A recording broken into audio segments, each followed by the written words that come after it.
মাৰ গাটো একেবাৰে অসুস্থ। আজি 2 দিন ধৰি যোৱাকালি আহিম ক'লো আহিব নোৱাৰিলোঁ আৰু আজি ৰাতিপুৱাতে আহি পালে। মাহঁতে কলগছখিনি এতিয়া কাটি দিলে দেখিয়ে ভাল লাগিছে নহয়নে? আগতে বহুত মৰা হৈ আছিলে। বেটা বেগ লৈ আহিছে যে থাকিব আহিছোঁ। হয় ঠিক বাবাটো আহিছে। কেইদিন ৰখাবি? হা কেইদিন ৰখাবি? তই ইচ্ছা কৰা কেইদিন থাক। অঁ তই ইচ্ছা কৰা মই কেইদিন আজিয়ে যাম বুলিও নকওঁ, কাইলৈও থাক বুলিও নকওঁ। এতিয়া পাত দৰকাৰী হৈ গ'ল আৰু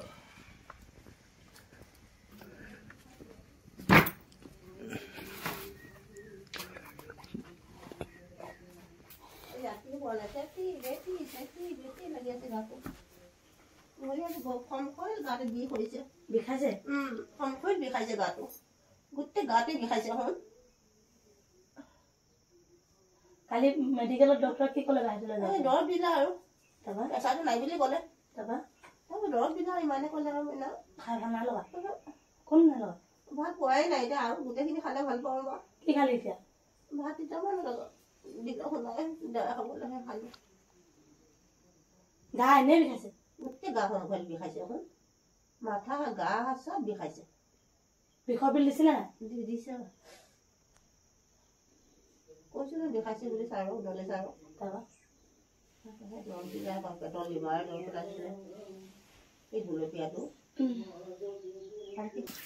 ঘৰখনৰ মাহঁতৰ কিবা এটা হ'ল বুলি ক'লে আৰু ঘৰখন একেবাৰে শান্তি নাইকিয়া হৈ যায়। বয়স হৈ আহিছে মা আৰু বাবা, উপায়ো নাই। ঘৰত অন্য কোনো মানুহে নাই যে মাহঁতক চাব বুলি। ভণ্টি আছিলে বেচেৰি, তাইও কাইলৈ যাবগৈ, টিকেট চিকেট হৈ গ'ল, তাইও থাকিব নোৱাৰে। কিন্তু আনিম ঘৰখনলৈ আহোঁতে বুলি এনেকৈয়ে লৈ আহিলোঁ বাৰু অকণমান বস্তু। যোৱাকালি বাহঁতি লৈ গ'ল মেডিকেল, মই আহিব নাপালোঁ। ৰাতিপুৱা ঘৰত একো খাই নাহিলোঁ যে, সেইটোকে মাহঁতৰ ঘৰতে আৰু ভাত পানী ঠিক কৰি ল'লোঁ।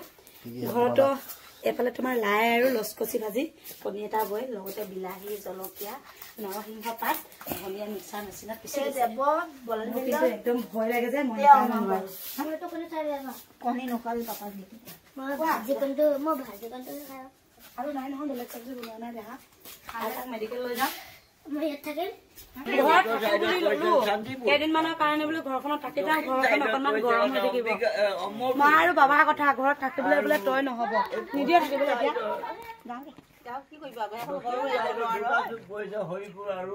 এতিয়া থাকো বুলি ক'লে বোলত থাকিব নিদিয়ে। যাগে